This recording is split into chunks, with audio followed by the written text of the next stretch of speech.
So how do you handle a tax increase when there's a tenant buyer in your home? Who pays that? How is it handled?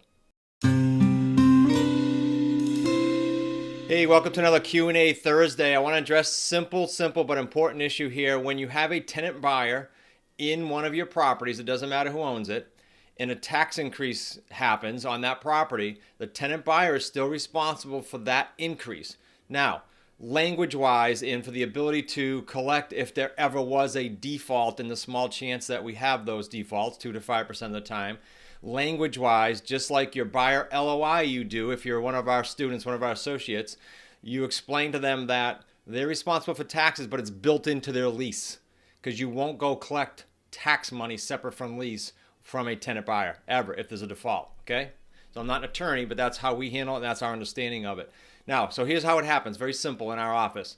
The tax increase, we get notified by how? By seeing an increase in the statement, the mortgage statement that comes in the mail, and if it's coming in the mail, it's typically in the seller's name, right?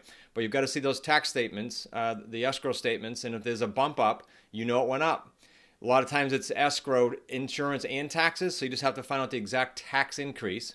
And or if you go online and pay the seller's mortgages, then you're going to find out that way from a bump.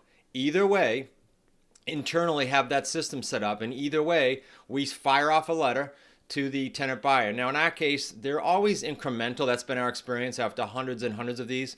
And so let's just say it's an 8 or a 10 or some small number increase. We send a letter off and say, hey, we handled it this month. Starting next month, your rent's going to go up by X. That's all we do. It's very simple. Now, if you wanted to backdate it and say the first month you're due, 2 times the $8 increase, that's up to you. But that's how we handle it. And that's how you button it up and make sure that you're not leaving rents on the table.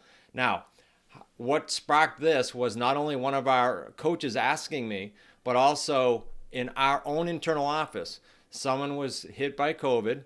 And then when they were out, the system got dropped. And there was in all the properties total around $600 in tax increases that should have been accompanied by a rent increase. Well, that's $7,200 for the year. That's a big number. So if you're thinking, oh, it's only one property, please don't. Set your system up at the forefront. And if you're explaining to the buyers, you want to tell them at the forefront at the buyer LOI meeting how this works. We have a tax amount that's allocated that's built into your lease, and if that goes up, you're going to be responsible for it. It's in their agreement. You're covered, but just make sure that it's communicated properly. All right, that wraps up another Q&A Thursday. Please feel free to type in comments here. Please feel free to share if you have other investors that you know of that are working in the lease purchase or rent-to-own area, because it doesn't matter if they're lease purchase. It could be owner financing, and you have a tax increase with a tenant buyer in there. So please feel free to share this and fire your questions in. If you don't want to put it here on wherever you're seeing this, whatever platform it's on, then put it in support@smartrealestatecoach.com via email.